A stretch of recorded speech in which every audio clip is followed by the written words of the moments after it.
All right, guys, you know where I am. Anglers Anonymous in Katy, and we always get some great information here from Mike Butler and the whole gang at Anglers Anonymous. This is going to be a really important and I think a little bit enlightening, even for some veteran anglers, video that we're doing today. And what we're talking about is tuning your reel, your brand new reel, to make sure you get the best cast possible out of it, the longest cast possible out of it, and of course, without having to go through 2 or 3 spools of line, because maybe you're just fiddling with one knob and fiddling with the tension knob and everything else, and you don't quite know how to tune your reel to get the most out of it.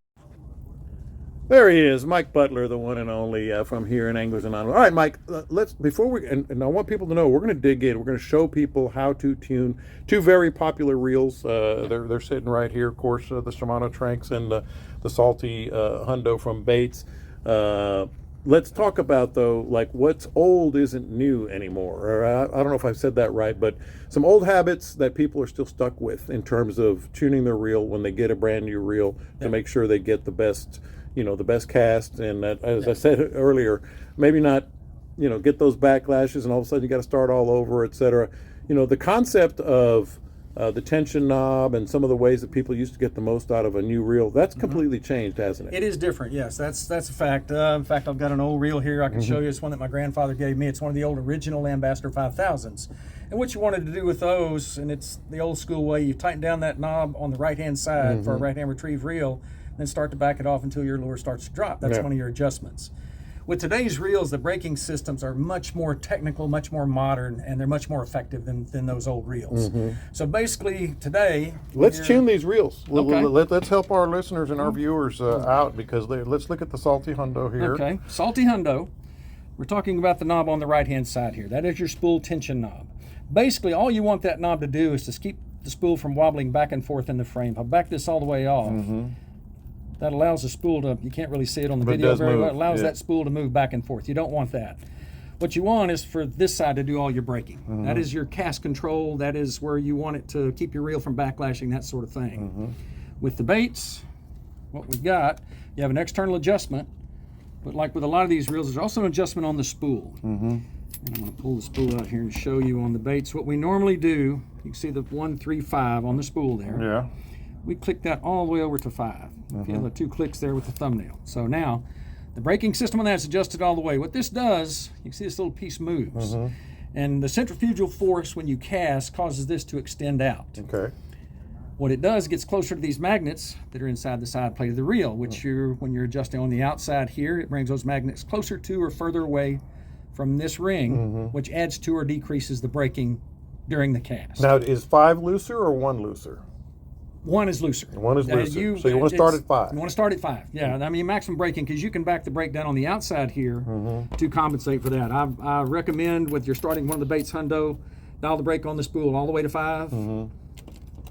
Start with your external adjustment dialed up pretty high. And now what? Same thing. High is loose or high is tight? High is tight. Okay, and we're being very, elementary here, because Yeah. I've seen, and I meant to say this earlier, I've seen guys, I've done it myself a little bit, I'm not going to lie, when you get it out there and you're like, okay, is that good? Is that more? Is that less? And you just start ending up fiddling with every single knob there is. Yeah. With this one, you want to get it to where the spool is spinning freely, but not wobbling back and forth. That's this knob. Yeah.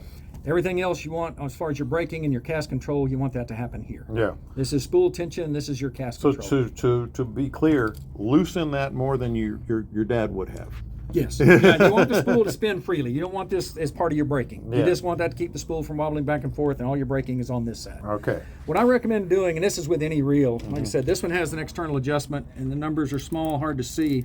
But I dialed it up. This one goes from basically from 0 to 8. Okay. I'll dial it up close to 8, back it down to 7.5, 7, and start casting. If I'm not satisfied with the distance and I'm not trying to backlash, I'll back it down a little more. Yeah. And you want to find that sweet spot, and that's going to vary from person to person depending on your skill level, how much time you've got with the reel. And as you spend time with the reel, it's going to get better. Yeah. Your thumb gets educated, as I like to say, and what you're wanting is maximum distance out of your cast where it's right on the edge of wanting to backlash, but not quite. Yeah. And when you're doing that, you're getting maximum distance, covering more water. And so so what you're saying is, let's say 2 months into this new reel, that number might be down on 3 or 4. Yeah, you yeah. know? In theory, that's the way it ought to be. Yeah. That's the way it ought to be. You ought to start with a higher braking level, backing it down as you get better with the reel, as you become more comfortable. Right. Another So- thing that seems to be very common, and again, I'm not going to say I've never done this, is trusting your thumb still. It's not like these are magic reels. No. You still have to trust your thumb. And when you take a couple of days or a week or two off and we can't fish every day, you're kind of starting over. I mean, I find myself dialing a little more break in. Yeah. You know, if I haven't fished in a couple of weeks, dial a little more break in and back it off as the day goes on. Yeah. So. All right, so let's talk about the Shimano Tranx here. It's Okay. got a different system, and the reason Yes. we picked these two reels are they're very common, they're very popular They're right very now. popular right now. They are popular in our market, which is inshore saltwater. These are two of our top selling reels. Yeah, and they're very advanced. Yes, they are state of the art. Now, with that being said, what you've got with the baits, that is a magnetic braking system. It has a centrifugal feature to it with that little ring on the spool that moves as you cast. But it is essentially a magnetic brake.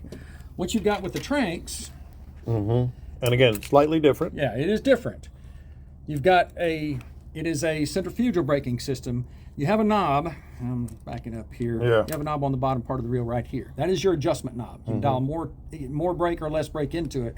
What that does, on the spool, you see these plastic pieces here, and you can deploy or undeploy as many as you like. It has 6. Yeah. Typically, people start with 3, back it down to 2, and that's kind of the sweet spot with this reel. Yeah. Now, what this does on the outside, it basically fine-tunes what's happening here. You see this brass ring here? Yeah. When you're dialing more brake into it, it's bringing that brass ring closer to these plastic Shuts pieces it down here, a little which bit. are it's friction. They rub on this spool. So with centrifugal force, the faster the spool is spinning, the more pressure it's putting on the plastic pieces. These brakes are putting onto the brass ring, which is your braking system. Yeah, and so it's totally different concept. Yeah, of strictly how- centrifugal. Yeah. And friction. Now, when a lot of people, and I'm saying this because I had a person on my boat, didn't know out is good or out is bad in terms of how free spool it is. The way I explain it to people is imagine running a 40-yard dash, okay? You're going to run with your arms tight. Yeah. If you run with your arms out, you're not going to run as fast. So that's how I tell people, if they're out, it's going to slow it down a little That is bit. correct. Out is deployed or out is more braking. And again, you can deploy up to 6 or, as few as none. I mean, you don't have to deploy any, but then you have 0 braking and it's all thumb then. Yeah. And you better have a good educated thumb if you're doing that. And when you're testing, the last thing here, and I think it's important, when you're testing, a lot of times you'll throw your first cast on any reel, even reel that you've had for a long time. It's almost like that muscle memory you're talking about. Yeah. You have to almost use your thumb more early on when you're casting it, whether the line has just been settled in there or is tightening up or whatever. You really have to, like over the course of 3 casts, you can change how you're using your thumb and how you're using your brake system. Yeah. If your reels have been sitting for a while, if they got a little salt water and things like that, that's going to loosen up after that first few casts. Things will start to loosen up. What I've noticed too is some of my reels, I fish some of the older Shimanos, which have a braking system similar to this. It is centrifugal. That when I start in the morning, I'll have 2 brakes deployed, and I may drop down to 1 brake to get maximum distance. At the end of the day, I may go up to 3 brakes. Yeah. A little moisture gets inside of that reel, and it reduces the friction of those centrifugal brakes, which rub on a brass ring in the reel, and it can change over the course of the day, even throwing the same lure. Yeah.